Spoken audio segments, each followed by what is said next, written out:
Ambassador Sumaida'ie, Iraq is in the cradle of civilization, and it has brought to us, to Americans and the Western world, so much that people aren't necessarily aware of, at least in this country. Could you describe some of the heritage that Iraq and your people have brought to the world from very early on? With pleasure. When you say cradle of civilization, let me put some flesh on this phrase. Iraq was the first settled community which turned itself into a state. So the idea of a state, a structured society with institutions, was first in Iraq.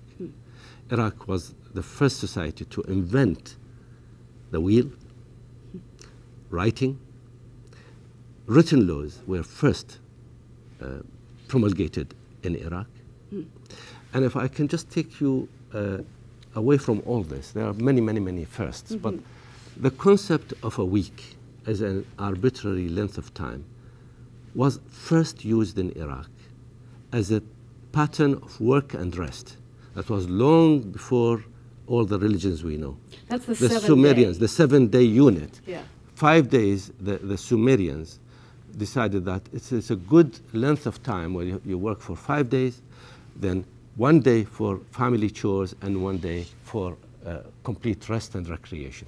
This idea, this concept, was first used in Iraq and it's now universal. So whenever you start entering into your planner about what to do next week or the week after, think of Iraq. It started there. I love it. So it was Sumeria and Mesopotamia. And the Babylonians after, but Sumerians were the earlier ones. The first ever organized school with faculty and students, with curricula. The first library was in Iraq. The first public library. They did not have paper at that time, they used clay tablets. But you can go to the library and take a tablet, read it and bring it back, or a set of tablets. These were first. The first school of how to learning writing and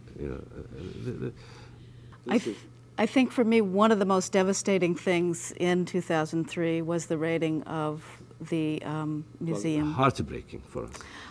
Are things getting back to that museum? Yes, I'm so proud to say last September I took back home more than 1,000 pieces that were